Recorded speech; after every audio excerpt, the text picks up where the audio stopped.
Hello,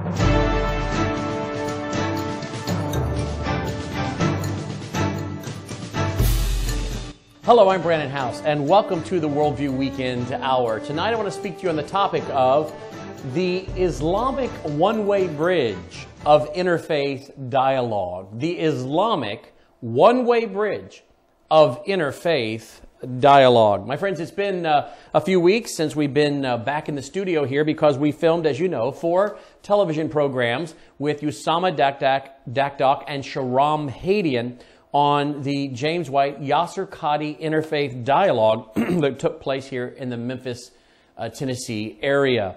Well, we broke that story nationwide, and folks, it has been extremely controversial. You wouldn't think that it would.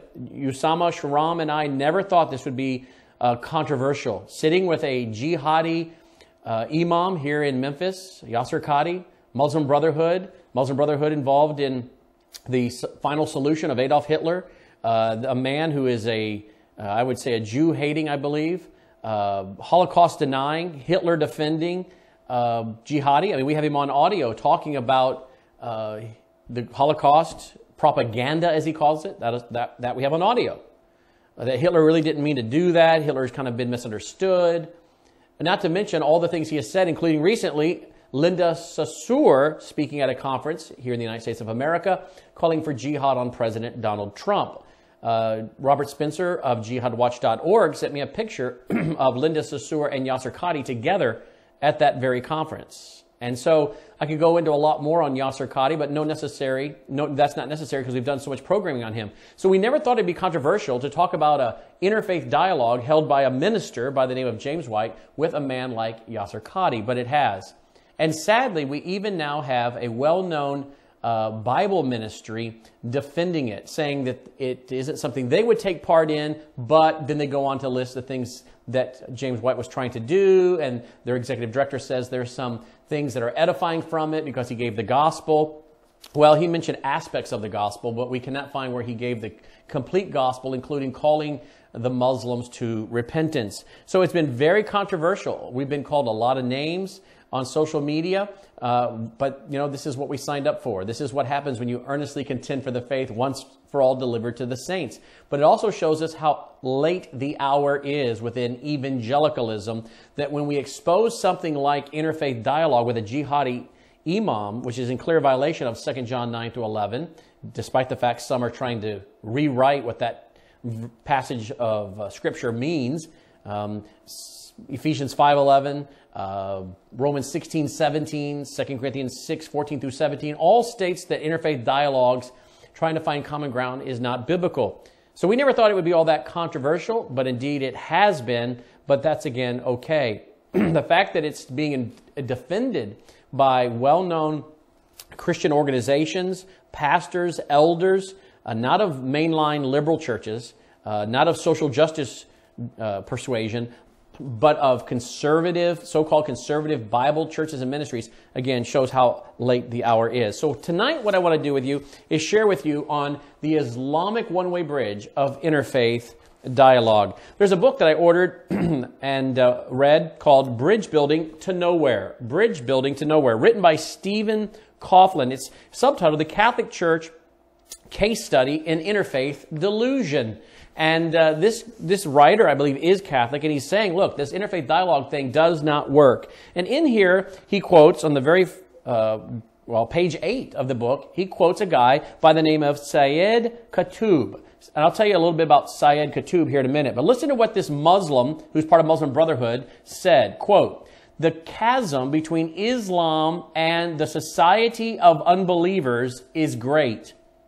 And a bridge is not to be built across it so that people on the two sides may mix with each other, but only so that the people of the society of unbelievers may come over to Islam." Well, there it is, folks. What is the goal of interfaith dialogue as promoted for the last several decades by Muslims? It is a one-way bridge. In this book, Mr. Stephen Coughlin lays out that the 1991 Muslim Brotherhood explanatory memorandum that was then discovered years later in the basement of a home in Northern Virginia by the FBI, that 1991 explanatory memorandum states that the Muslim Brotherhood goal is, quote, a kind of grand jihad in eliminating and destroying the Western civilization from within and sabotaging its miserable house by their hands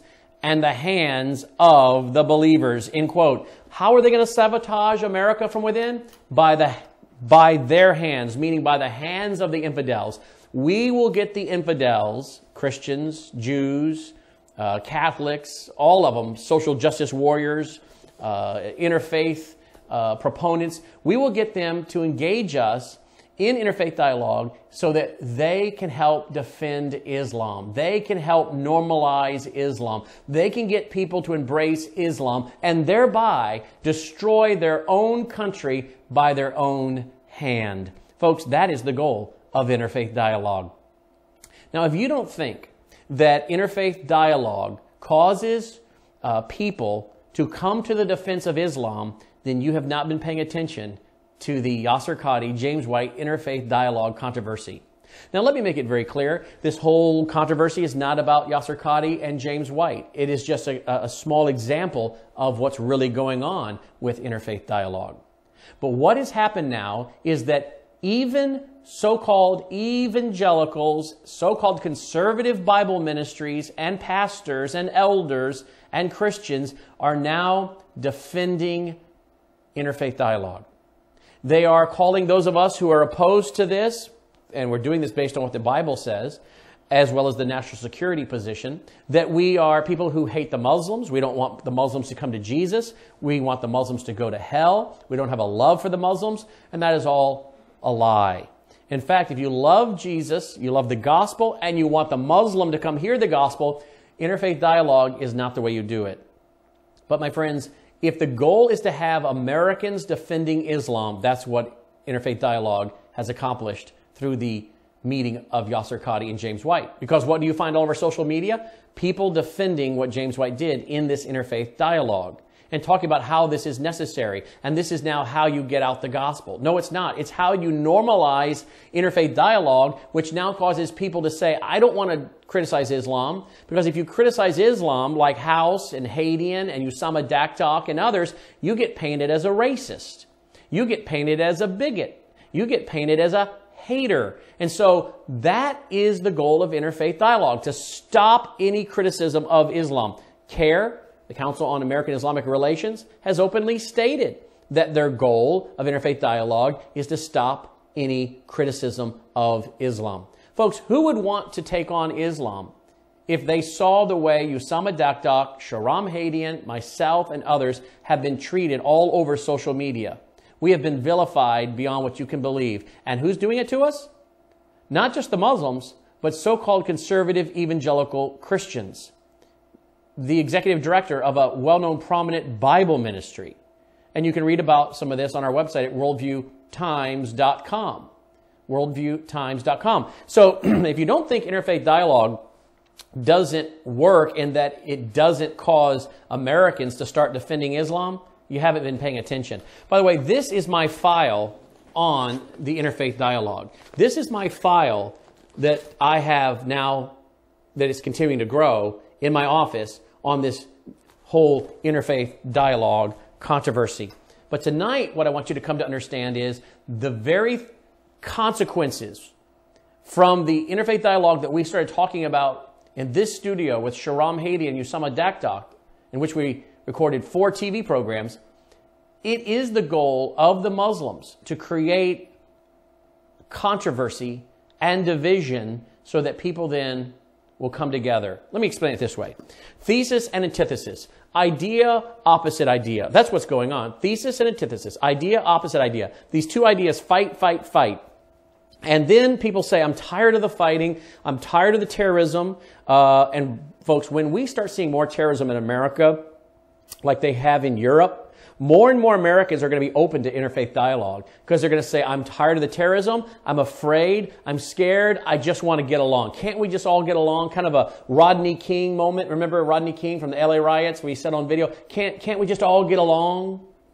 And that's what's going to happen. People will say, oh, I will go toward the interfaith dialogue to try to understand what the Muslims want, what we need to give them in order for there to be peace. So thesis and antithesis, idea, opposite idea. Christianity, American Constitutional Republic, all of these things embodied in the thesis goes against the antithesis.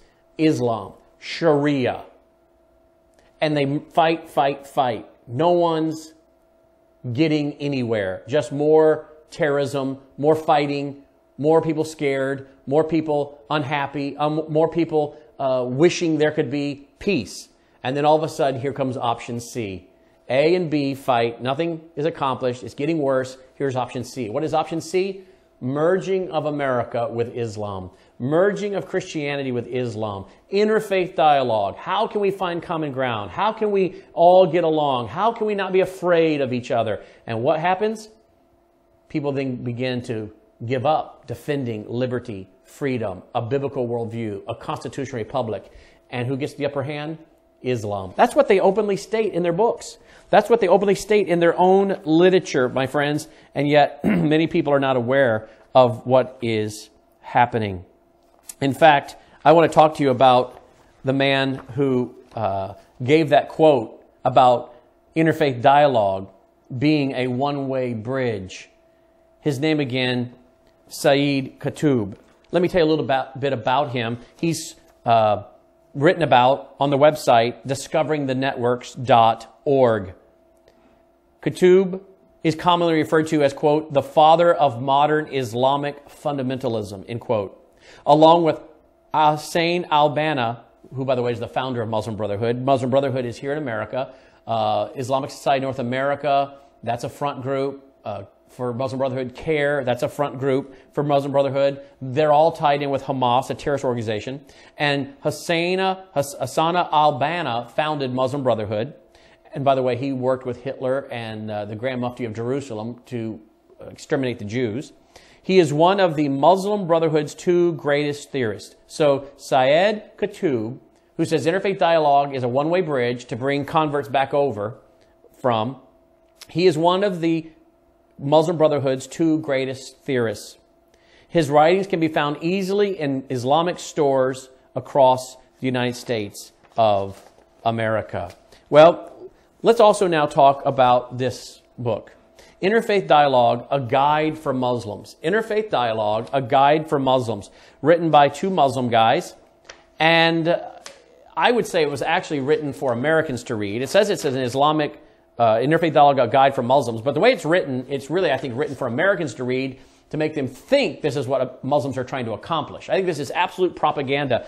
I don't believe this is at all what the writers want the Muslims to believe, the Muslims to follow. I believe this is what they want the American people to think this is what Muslims are trying to accomplish. So I think this is written as total propaganda. But notice the acknowledgments. Here we have the acknowledgments of this document, this book. This is just a photocopy of the first couple pages.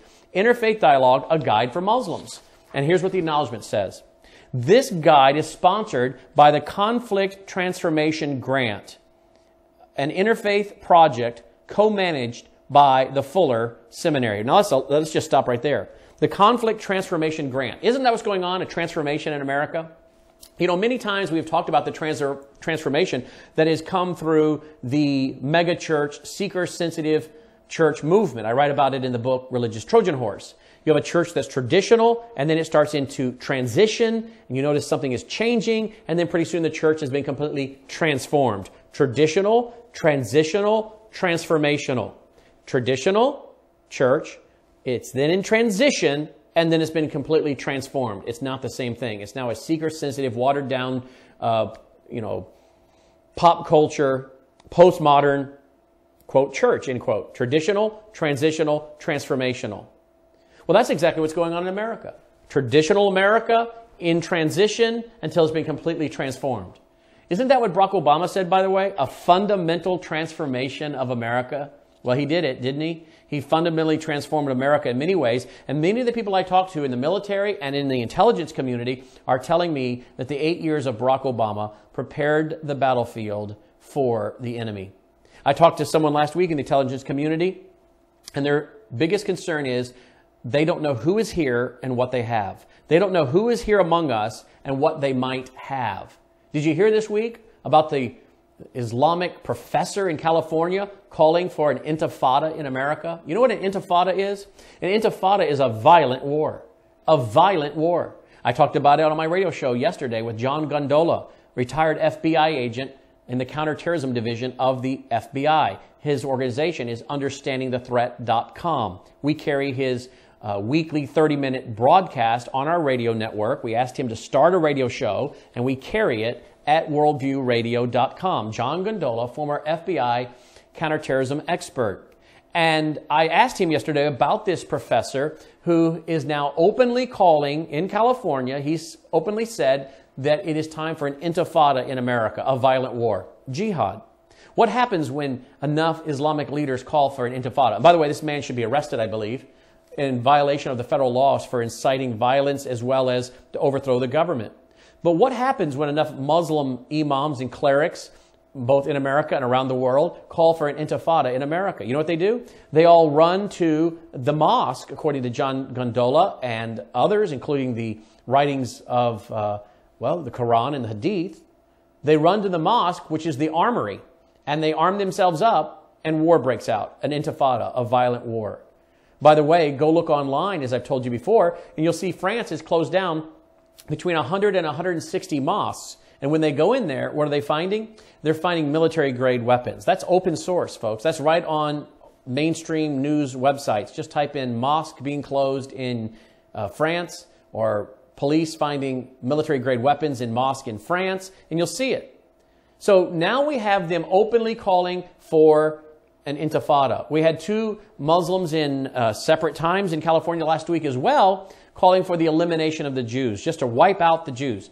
Why are they being so bold? Because after 8 years of Barack Obama transforming in the country, a fundamental transformation of America, they have made such headway, they're not afraid now to openly speak what they want. Openly speak what they want. And so there has been a transformation of America. Now, Barack Obama, to be fair, didn't do it all by himself. It's been coming for many years, but he made great headway in the area of Islam. But this book called Interfaith Dialogue, A Guide for Muslims, states that the goal, or this guide, which is sponsored by the Conflict Transformation Grant. See, traditional America is in transition, and then it's completely transformed. And it's an interfaith project co-managed by the Fuller Seminary. Do you know anything about the Fuller Seminary? The Fuller Seminary went bad almost from the very day it opened. And you have many liberals, many neo-evangelicals that are graduates of Fuller Seminary, including James White, who did the Interfaith Dialogue with Yasser Qadhi here in town, Rick Warren, and many others. By the way, are you familiar with the Yale document? I write about it in my book, Religious Trojan Horse. You can get a copy of that almost 600-page book at wvwtv.com/bookstore, wvwtv.com/bookstore. You can also get it as an ebook and an audiobook. If you remember the Situation Room, by the way, it's already in there for you. Ebook, audiobook, all of it's in there at situationroom.net/join. situationroom.net/join, along with now about $125,000 in ebooks, audiobooks, Bible software, and much more. You can check it out at situationroom.net/join. But I write about the Yale document, written a few years ago, and people like Rick Warren, who graduated from Fuller Seminary, and some other folks from Fuller, along with people like Leif Anderson of the National Association of Evangelicals, Bill Hybels out of Chicago, and many others signed the Yale document that said Muslims and Christians worship the same God. Now, if you think I'm making that up, just go look it up. It's called A Common Word, the Yale document. Go look it up and read it.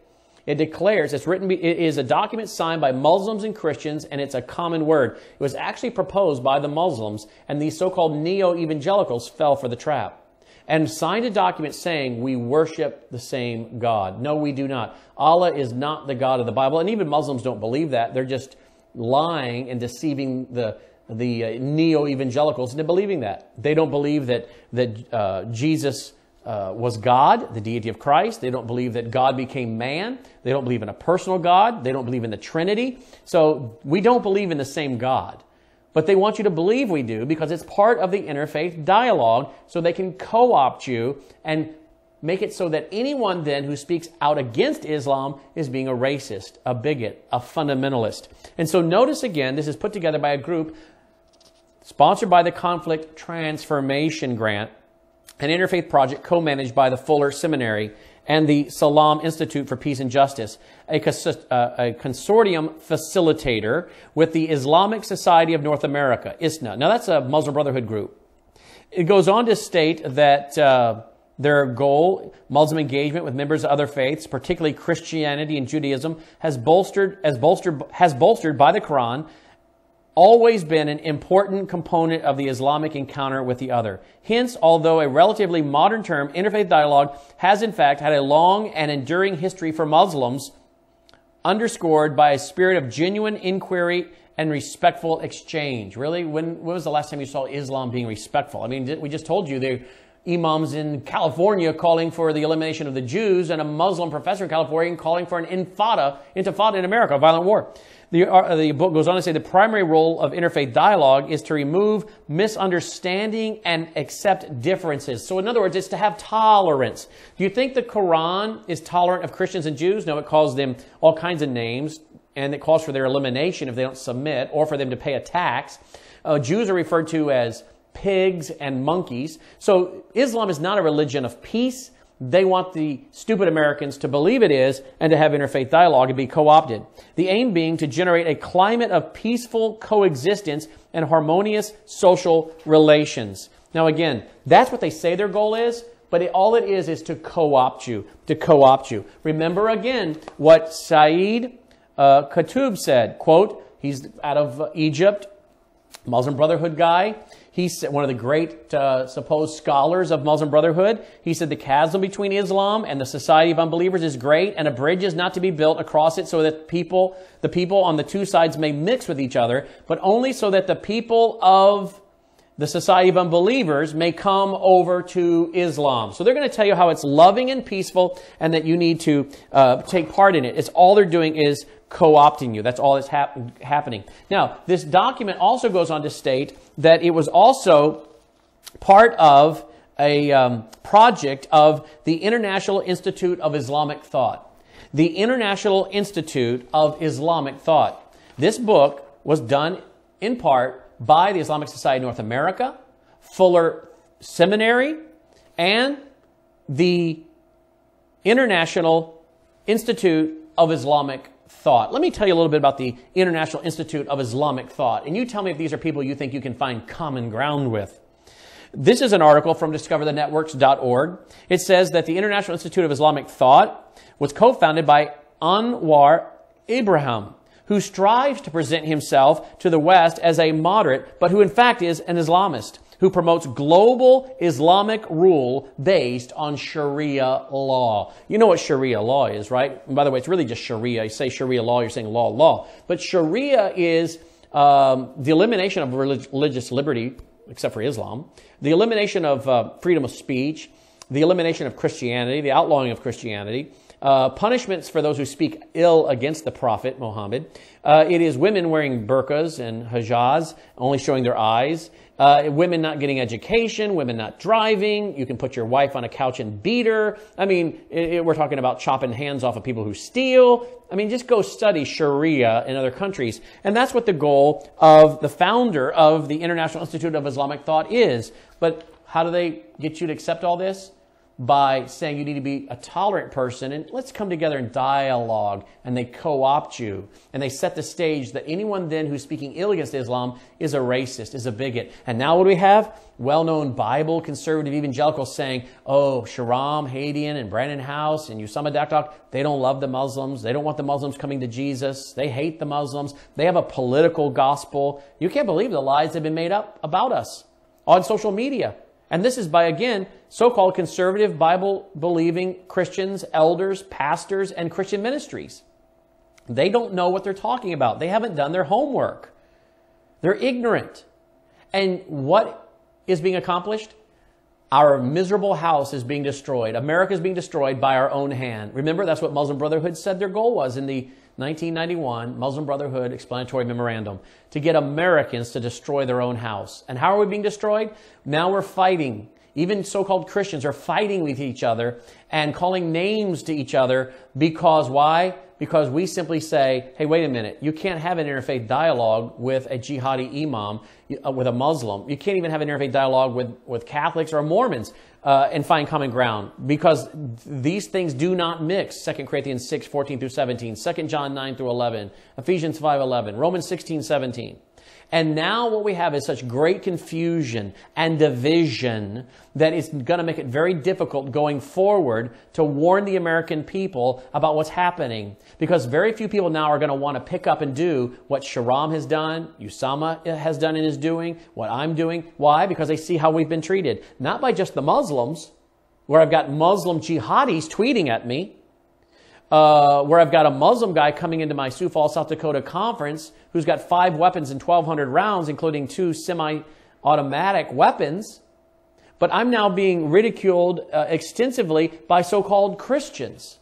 And by the way, what is happening is those tweets and those Facebook posts are now, and other articles are being taken by the Muslims, even overseas, and quoted in their articles to say, see, in America, even fundamentalist Christians are opposed to the intolerance of Brandon House, Usama Dakdok, and Sharam Hadian. We now have Muslim websites all over the world defending the interfaith dialogue of James White and Yasser Qadhi and calling Usama and Sharam and myself out as being intolerant. And they're going to say, and even other Christians in America are now calling them out because they see what's happening. What's going on here, folks? They're using American Christians that are not aware of what's going on. They haven't done their homework. Some of them may be goats or tares among the wheat, whatever. We'll let God sort that out. But they're being used now as useful idiots to portray anyone that comes against Islam as being a hater or a bigot or intolerant. Now, let me ask you something. Would you want to join this fight on a public scale? Would you want to jump out there on Facebook and Twitter and radio and TV and write articles and get on websites and start taking this on? Most of you would say, no, I don't want jihadis tweeting at me. I don't want known terrorists and jihadis tweeting at me. I don't want known Muslim groups that are tied to jihadis and terrorist groups knowing about me and my family. I don't want to be ridiculed by other so-called Christians and called names. I don't want to go through that. No, I would never want to do what House and Hadian and Sharam have, Dakdok have done. And that's the goal. That's the goal. Intimidate people into silence. And who's helping them do it, folks? Who's helping them do it? So-called evangelical conservative Christians. And how did this all start? Through an interfaith dialogue. You see how it's all working out? Just as they want. But who is the co-founder of the International Institute of Islamic Thought that helped put out this book on Muslim dialogue? Well, again, this Anwar Ibrahim, who is for Sharia. The article goes on to say on discoverthenetworks.org, in the early 1990s, the International Institute of Islamic Thought invented and promoted the term Islamophobia. Have you ever wondered where that term Islamophobia came from? Because I didn't know until this week when I was doing the studies in preparation for this broadcast. I also talked about this on radio at worldviewradio.com. And I had no idea where the term came from. But it was actually created by the International Institute of Islamic Thought, and the purpose was to paint anyone that opposes Islam as being a hater and a bigot. So, discoverthenetworks.org says, in the early 1990s, the International Institute of Islamic Thought invented and promoted the term Islamophobia, a term which implies that any societal fear associated with Islam is necessarily irrational. So if you have an irrational form, you have a phobia, right? And so if you have an irrational form of Islam, it's Islamophobia, and you're really kind of crazy. Do you know what people are saying, including some well-known, quote, Christian apologists? They're saying that we are trying to create fear in Americans and other Christians of Islam. We're trying to make it so that Christians are afraid of Muslims, and by doing that, then they won't come to Jesus.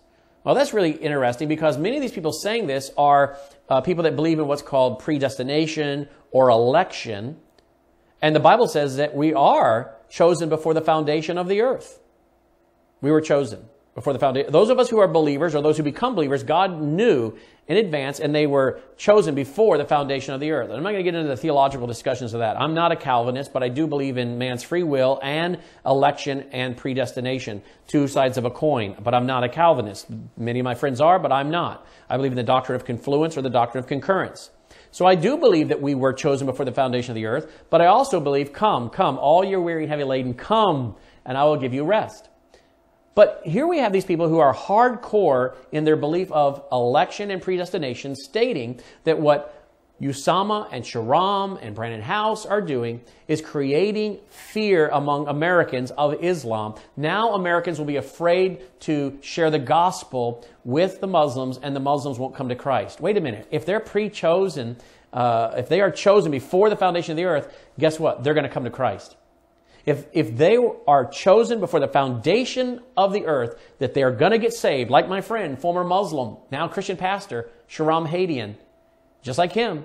If they're chosen before the foundation of the earth and they're a Muslim right now, guess what? No matter what I say or what I do, they're going to get saved. Now, do we need to be a good testimony and a good witness? Absolutely. But God is sovereign. God is sovereign. You know what that means? He's powerful. He's all-powerful. He's all-knowing. God can overcome whatever man does to make sure that someone who is the elect hears the gospel and is saved. And so people who believe in election and predestination are now saying that what we're doing is making people afraid of Muslims. They won't share the gospel with Muslims, and now those Muslims may not come to Christ. That's totally contrary to their own theology they claim as self-described Calvinists or Reformed theology. And yet that's what they're teaching. Sadly, many of these people teach a theology that they cannot even live out in the real world. We're also being told by some that what we have done is going to make it hard for them now to share the gospel with others, or even for us to ever have any Muslim ever want to listen to us to hear the gospel. Really? Would they say that about anyone that criticizes the word of faith? I know one guy who's criticized me has said that. Well, why you will never be able to share the gospel with any Muslim because of the programming you've done. Really? Because I've spoken the truth about Islam? Well, he speaks a lot about the word of faith. Are we to believe that he can never now witness and share the gospel with anyone who's in the Word of Faith or New Apostolic Reformation? No, it's a straw man alert. And you will not believe the people that are writing us. If I revealed the letters and emails of some of these people saying these silly logical fallacies and straw man alerts, you'd be shocked. But why are they doing it? Many of them are doing it because they're ignorant, number one. Number two, they just haven't done their homework. Some of them haven't even watched the 90-minute interfaith dialogue that started this controversy here in town. Many of them have not watched the 4 one-hour television shows that Sharam and I and Usama Dakdok did on it, and yet now they want to weigh in with multi-page emails to us and state things like we'll never be able to share the gospel with a Muslim now because if they're aware of what we've said about Islam, they won't want to listen to us. You know, I have criticized the Word of Faith and the New Apostolic Reformation, and people who were in the Word of Faith and New Apostolic Reformation heard it. They didn't like what they heard. It made them mad. But they came back and listened some more, and guess what? Some of them have become believers, and they've come to me and said, I used to hate you because of what you used to say about the Word of Faith and the New Apostolic Reformation, but now I'm a believer. I finally realized what you were saying. The Holy Spirit convicted me, and I received the glorious gospel. We've had them show up at our conference. I've had them as guests on my radio shows. I've had them call into the show. See, the gospel and the Holy Spirit can indeed convict the heart of someone caught up in a false religion, even if they hear us criticizing that false religion. What is the Bible filled with? The Bible is filled with mandates to contend earnestly for the faith. Ephesians 5:11, destroy the unfruitful works of darkness. Have nothing to do with it. Destroy it. How about 2 Corinthians? 2 Corinthians. Go over to 2 Corinthians. I got a new Ryrie study Bible this week. My new Ryrie study Bible. I'm really enjoying it. 2 Corinthians 10, verse 5. We are destroying speculations. Not individuals, folks. Not individuals. Speculations. We're destroying speculations and every lofty thing raised up against the knowledge of God. And we're taking every thought captive to the obedience of Christ. I want to concentrate on this. We're destroying speculations, fallacies, lies, philosophies, and every lofty thing raised up against the knowledge of God. And we're taking every thought captive to the obedience of Christ. That's what we're to do. Destroy the arguments raised up against the principles of the Lord. Whether it's Islam, communism, New Age, Mormonism, Word of Faith, New Apostolic Reformation? Would this same person who's been very vocal on exposing the Word of Faith, would he say that his exposing the Word of Faith would make it such that he could now never share the gospel with someone in the Word of Faith? No. Why would he say in his letter then to me that our criticism of Islam is going to make it so that we could never reach a Muslim for Christ? I don't know. All I know is he likes James White and thinks that James White should get a pass and he deserves the benefit of the doubt. That's what he wrote me. And so we see a lot of people jumping to logical fallacies, pragmatism, moral relativism that isn't even consistent with what they do and with what they have preached. And it's very sad to see this happening. Well, back to the group, the International Institute of Islamic Thought. They created the word Islamophobia so that now people are saying if you're afraid of Islam, you're being irrational. And again, we have so-called Christians buying into this. That was the whole point of me explaining this, because they're saying we have made people afraid of Muslims. We've made people afraid of Islam. Now they won't reach out to the Muslim for Christ. That's wrong. But you see how now the so-called Christians are doing the bidding of Islam? So the invented word Islamophobia in the 90s by the International Institute of Islamic Thought, a term which implies that any societal fear associated with Islam is necessarily irrational. And if that fear stems from the fact that Islam's prophet and its modern day imams call on believers to kill infidels, or from the fact that the 9/11 attacks were carried out to implement those calls. So again, if you talk about jihad and what the Quran and the Hadith really teach, you're adding to that fear, and that's irrational, and now you're an Islamophobic. The former International Institute of International Institute of Islamic Thought member Abdur Raham Mohammed, who was with that organization when the word was formed, so when the word Islamophobia was formed, he was with them, who has since rejected the International Institute of Islamic Thought's ideology and terminated his membership in disgust, now reveals the original intent behind the concept Islamophobia. Quote, this loathsome term is nothing more than a thought-terminating cliche. Turn off the thought. It's to get group consensus, compliance. This loathsome term is nothing more than a thought-terminating cliche conceived in the bowels of Muslim think tanks for the purpose of beating down critics, end quote. Beating down critics. Do you know you could go out there on the internet and find websites that talk about me and some of the other folks that have exposed this interfaith dialogue as Islamophobics? We're Islamophobics. It's to beat down any critics. In short, in its very origins, Islamophobia was a term designed as a weapon to advance a totalitarian cause by stigmatizing critics and silencing them. This plan was an outgrowth of the Muslim Brotherhood's deceptive general strategic goal for North America. And so, folks, why am I mentioning this? Because the Islamic Institute, the International Institute for Islamic Thought, was involved, along with Fuller Seminary, in writing a book and publishing it called The Interfaith Dialogue, a Guide for Muslims. Who is helping destroy the miserable house of America?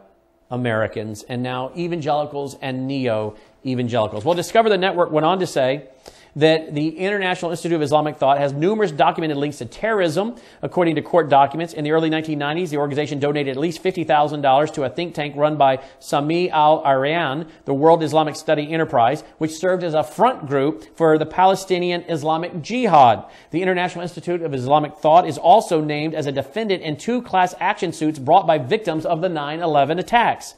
One alleges that the Institute received the bulk of its operating expenses from the SAAR network, whose component groups are accused in other class action suits of being, quote, fronts for the sponsor of Al-Qaeda and international terror, end quote. The same suit lists the International Institute of Islamic Thought and nearly all of its officers as supporters of the SAAR network, end quote. The article goes on to say that the International Institute of Islamic Thought was demonstrated by the Justice Department of the United States to be an unindicted co-conspirator in a 2007 court case probing the Holy Land Foundation's funding of terror group Hamas. The International Institute of Islamic Thought is a prominent endorser of the book Reliance of the Traveler, a classic manual of Islamic sacred law. That means Sharia, folks. What they're trying to bring here to America. An authoritative compendium of Sharia written by the eminent 14th century Islamic jurist, by the Islamic Institute, the International Institute of Islamic Thoughts, reckoning the English translation by the man that wrote it is a valuable, quote, valuable and important work, end quote, that is highly successful in its, quote, aim to imbue the conscience of the non-Arabic speaking Muslim with a sound understanding of sacred law, end quote. In other words, the goal is to get Americans to embrace Sharia. And Sharia means the end of religious liberty, the end of a constitutional republic, the end of Christian radio, the slaughter of Christians, the slaughter of Jews, putting a tax on non-Muslims, and on and on and on. But who's helping do this?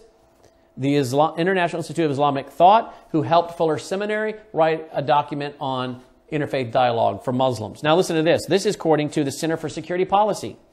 According to Muslim Brotherhood expert and journalist Ian Johnson, the International Institute of Islamic Thought was created with the purpose of serving as an Islamic think tank in support of spreading political Islam. It can be also safely said that the International Institute of Islamic Thought's establishment in the U.S. was part of the effort to create a channel to voice and spread the Islamist doctrine to Muslim audiences around the world, be they in North America, Europe, or elsewhere, end quote. The article goes on to state that the International Institute for Islamic Thought believes a, quote, civilizational battle, end quote, is underway. Here's what they write, quote, unlike the past, the civilizational force contending in this century can reach and overtake anyone without invasion or military occupation of his land. So no military is needed.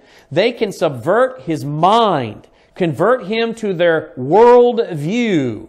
Yeah, isn't that interesting to use that word? Convert him to their worldview, neutralize and contain him as a puppet, whether he is aware of it or not. Certainly these forces are contending with one another to dominate the world. Do you hear that? Certainly these forces are contending with one another to dominate the world. That's a global caliphate.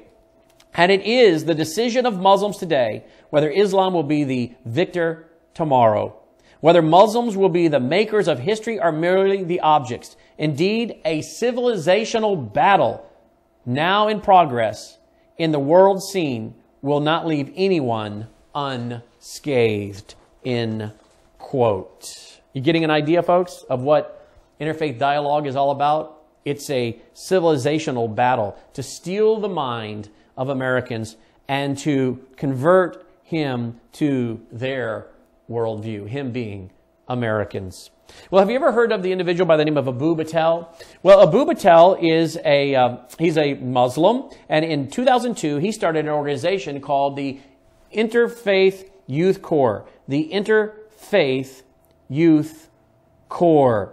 He is a Muslim. He grew up in parts of Chicago and started his organization in Chicago in a basement in 2002. You know somebody else that started out in a basement in Chicago? Barack Hussein Obama. He started out in the basement of a Catholic church in their social justice division. Well, Abu Batal now runs the Interfaith Youth Corps. He is a Muslim, but he's also a Rhodes Scholar. And Barack Obama appointed him to some very powerful positions. Now, why is it that I mention him? Because Abu Batal goes on to push interfaith dialogue big time. Of course he would. His organization is called Interfaith Youth Corps. And he's bringing this onto college campuses and universities. Hundreds of them. Folks, your children and grandchildren are being indoctrinated into interfaith dialogue, and most of you don't know about it. By the way, before I came into the television studio to record this week's program, I talked to Sharam Hadian, and he told me that he just has talked with 4 different groups in the Midwest. And he asked these 4 different groups, what would you like me to talk about when I come to you? He said each of these 4 groups is in different cities, and each of the groups said, we want you to talk about interfaith dialogue. It's the biggest issue we're facing today. You see, folks, a lot of these so-called evangelical leaders telling us we should stop talking about this, that it's too controversial, that it's created a stumbling block for people.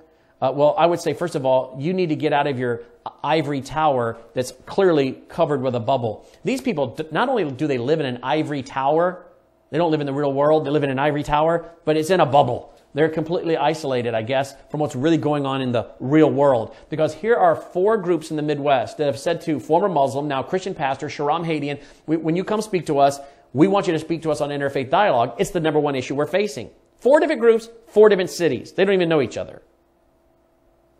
Well, if this whole interfaith dialogue thing has created a stumbling block, it's not our fault for reporting it. It's the fault of people who've taken part in it. But do you know we've been blamed for talking about it? We've been told that our talking about this has confused Christians and young Christians, have been a stumbling block for them. Folks, that's not our fault. If that's the case, the Bible wouldn't talk over and over about exposing the unfruitful works of darkness, destroying the arguments raised up against the principles of the Lord. It would not tell us to contend earnestly for the faith. It would just say, no, these things are too controversial. They confuse people. No. Jesus said, I didn't come to bring peace, but a sword, and to divide people. There must be divisions among you, we see in the scriptures, to know who is approved of God. And so here is Abu Batel bringing interfaith dialogue to hundreds of college campuses and universities. It is one of the #1 issues facing the church today, and most people in evangelicalism have no idea what interfaith dialogue is all about. They have no idea the Muslims have been pushing it for decades, and that the goal is a one-way bridge.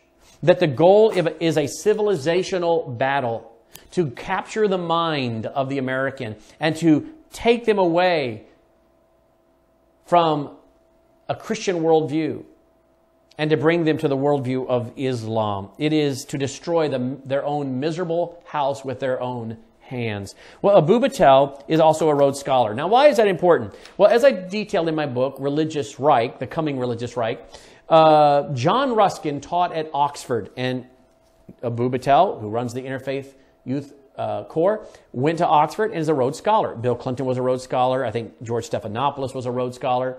And John Ruskin taught at Oxford in the late 1800s, early 1900s. He died in the early 1900s before the rise of Adolf Hitler, and he has a swastika on his tomb. Now, why would he have a swastika on his tomb, John Ruskin, if he died before it was popularized by Hitler? Because it is an old occultic symbol.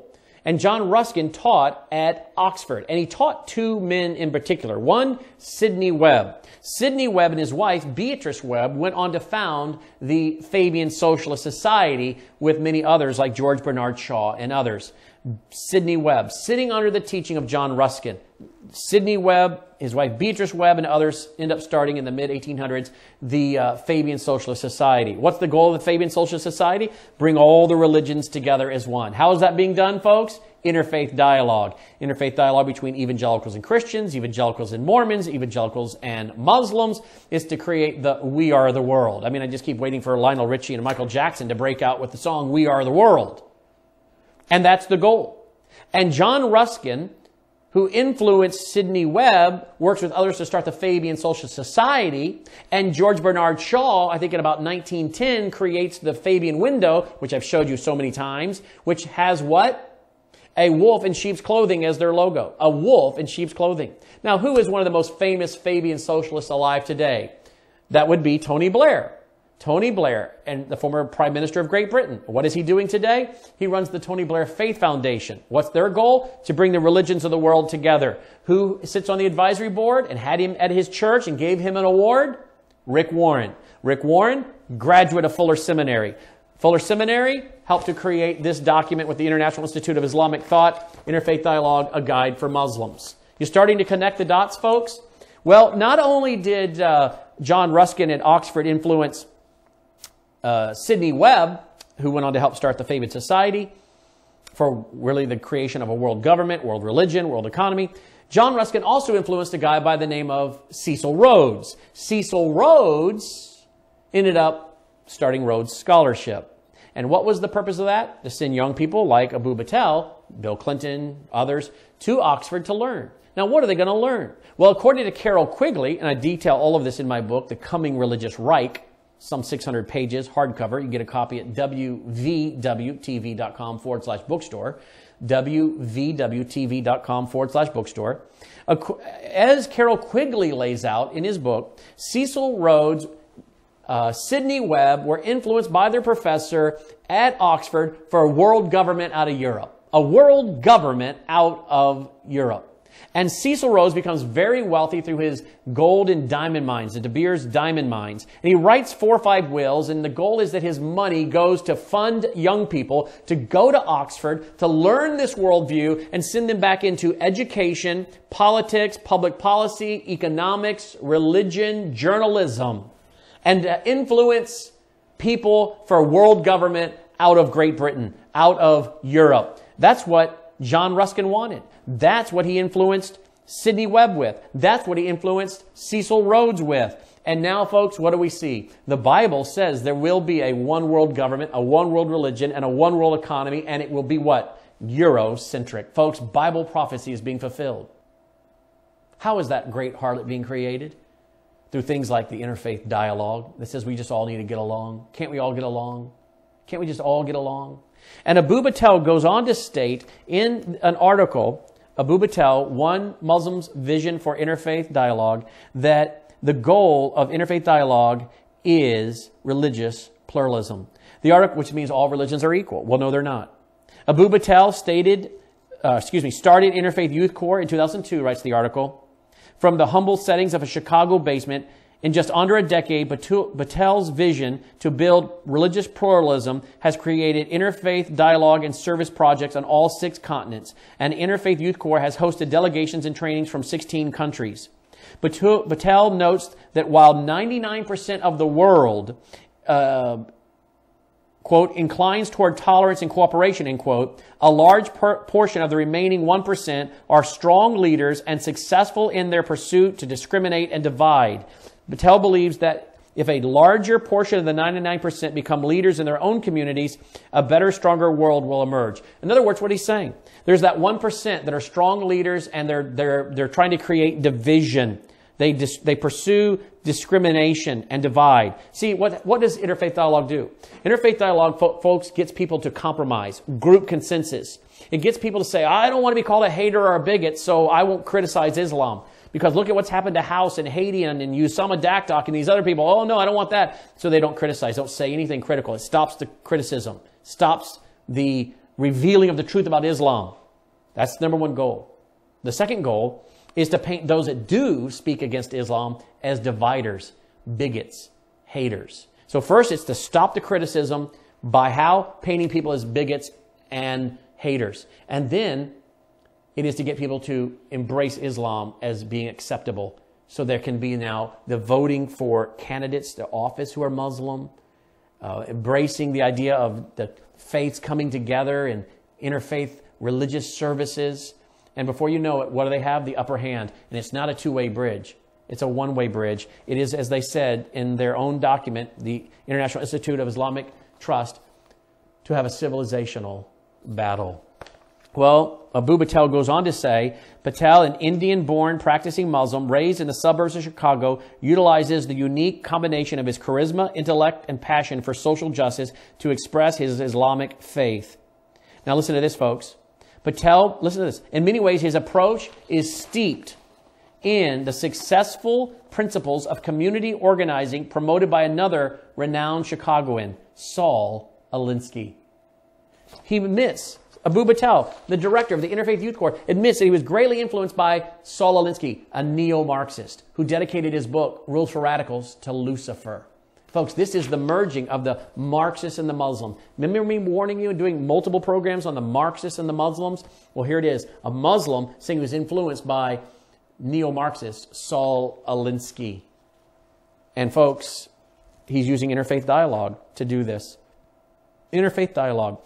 Batel believes religious pluralism to be the social justice issue of the 21st century, the equivalent of race issues during the 20th century, and he's not alone. President Obama appointed Batel to his 25-member Faith Advisory Council, and the work of the Interfaith Youth Corps has significantly influenced Obama's president's Interfaith and Community Service Campus Challenge. This article here goes on to state that this has been, the Interfaith Observer goes on to state that President Obama created the Interfaith Campus Challenge. Did you know there was an Interfaith Campus Challenge? 6 years ago, firmly believing that the college campus with their highly diverse student bodies could cultivate the perfect environment to teach the value of developing a well-integrated and engaged society committed to community service. Since then, 500 U.S. universities have been involved. 500 U.S. universities. This includes schools in 43 states, American Samoa, and in others, the U.S. Virgin Islands.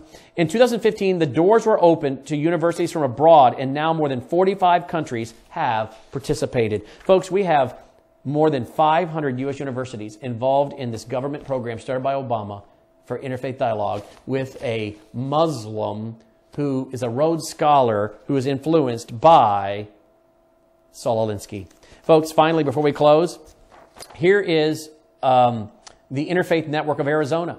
I asked the folks on my Facebook page the other night, go onto a search engine and type in Arizona Interfaith Network, Missouri Interfaith Network, Kansas Interfaith Network, Minnesota Interfaith Network, Tennessee Interfaith Network, whatever state you live in. Go type that into a search engine. And I said, now come back to the Facebook page and post a link to whatever statewide interfaith network you find, and then do that for the big states, or the big cities. I did that for Knoxville, Memphis, Nashville. You might do it for St. Paul, Minneapolis. You might do that for Chicago. You might type in Kansas City. You might type in Springfield, Illinois Interfaith Network, whatever city or state. And then come back to the website, our Facebook page, and put a link to it. Hundreds of posts.